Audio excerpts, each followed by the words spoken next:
Il y a certains animés que j'ai pas vu, je prévoyais pas de faire des vidéos dessus. Lui en faisait partie, pourtant quand je l'ai regardé, j'étais plutôt impressionné. Exactement comme un taille de chaussures. On va se calmer. Bref, aujourd'hui vous l'aurez compris, on va parler de Warino Seraph. Francis, t'aimes pas trop finalement.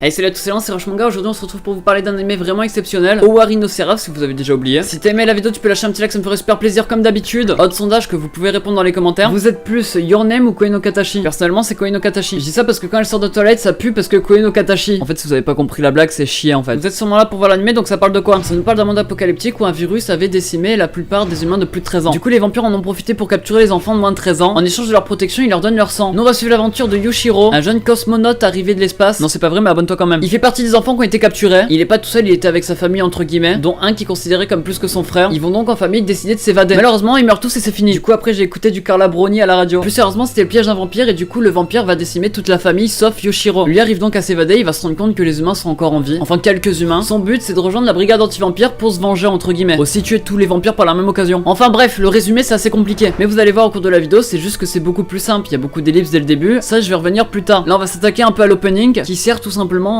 d'opening quoi. Chanté par Sawano et Gemi. Opening noté 9,45 sur 10, pourtant que j'ai pas trouvé exceptionnel. Si je devais juste donner mon avis dessus, pour moi l'animation c'est juste un spoil. Donc je serais vous, je le regarderai pas. En plus auditivement j'aime pas du tout l'instrumental qui est en fond. Tout ça pour dire que les openings c'est rare que je les apprécie pas et lui en fait partie. Parce que bon voilà dans le symbole il est plutôt pas mal, mais le regardez pas tout simplement. Bon je vous ai parlé de l'histoire au début et je vous ai dit que j'y reviendrai tout de suite. Au début on nous présente un monde apocalyptique avec des virus et tout. Je vais pas vous le cacher que c'était extrêmement bien réussi, on était tout de suite dans l'ambiance. Sans réelle explication ou quoi que ce soit. Juste le fait que c'était la panique un peu partout avec les vampires qui venaient capturer les enfants. Ça ressemblait un peu à l'American Nightmare. On va s'attacher tout de suite aux deux personnages, Mika et Yoshiro. On voit déjà que leurs personnalités sont bien opposées, mais qui pourtant s'assemblent. Et je parle d'eux surtout quand ils sont enfants et bien jeunes. J'adore ça. Oh rigole. Enfin bref du coup le blond est sympa, il pense plutôt aux autres, celui qui s'appelle Mika. Genre en gros il fait passer les autres avant lui, quitte à se faire du mal, il a le respect et tout. Contrairement à Yoshiro, lui c'est quelqu'un d'irrespectueux qui pense plutôt à lui, qui fonce tête baissée dans le tas. Lui ce qu'il veut c'est sauver les humains. Et du coup c'est ce qu'ils vont faire pour s'évader. Je vais pas vous raconter, mais c'était pas beau à voir. Grâce à ça on a pu voir un peu la compétence des vampires et surtout leur hiérarchie. Je sais pas si on appelle ça comme ça. En gros il y a les vampires, les nobles, les aristocrates et tout, gouvernés par une sorte de reine. Et c'est là qu'on comprend vite fait qu'ils ont réussi à faire un monde. Le monde apocalyptique, le monde des vampires, c'est pas un petit truc, c'est des trucs bien travaillés, avec des règles, des lois, des soumissions, etc. Et je tiens à faire leur remarque parce que souvent c'est des mondes très simples, sauf que là on voit qu'ils ont mis du leur, ils ont détaillé et tout, du coup c'est plutôt pas mal. Enfin c'est plutôt pas mal, c'est plus calme-toi, calme-toi. C'est l'histoire d'un mec qui rentre dans le combat, il fait. Parce que dans le monde apocalyptique, il y a un truc qui m'a dérangé, c'est les démons. Les sortes de monstres, on sait pas ce qu'ils font là. Enfin si on sait que c'est des anciens humains, etc. Donc pour moi c'est un petit problème qui m'a gêné. Comme le prix de l'essence qui est en train de monter, on en parle pas assez. Mais bref, ce que j'ai adoré surtout c'est l'évolution du personnage principal. Je parle pas de quand il était enfant, mais surtout après quand il a réussi à s'enfuir du truc. On va se rendre compte que dans le monde humain, il y a les cours, etc. Il y a la vie, même si c'est pas la même, il y a quand même de la vie. Lui va aller à l'école comme tout le monde et il va évoluer psychologiquement. Parce que déjà dans le scénario, on va le pousser à changer. Nous, en tant que spectateurs, on va voir son évolution par le biais d'autres personnages, bien sûr, mais surtout par ses échecs, etc. Mais tant j'aille pas trop vite, il y a quand même un point négatif sur ça. Voilà, en gros, il y a un truc qui revient un peu trop souvent pour moi. Et attention, je parle pas de mon apparition dans Game of Thrones, parce que je suis jamais apparu dedans déjà. Tu sais, tu peux lâcher un petit like pour me soutenir.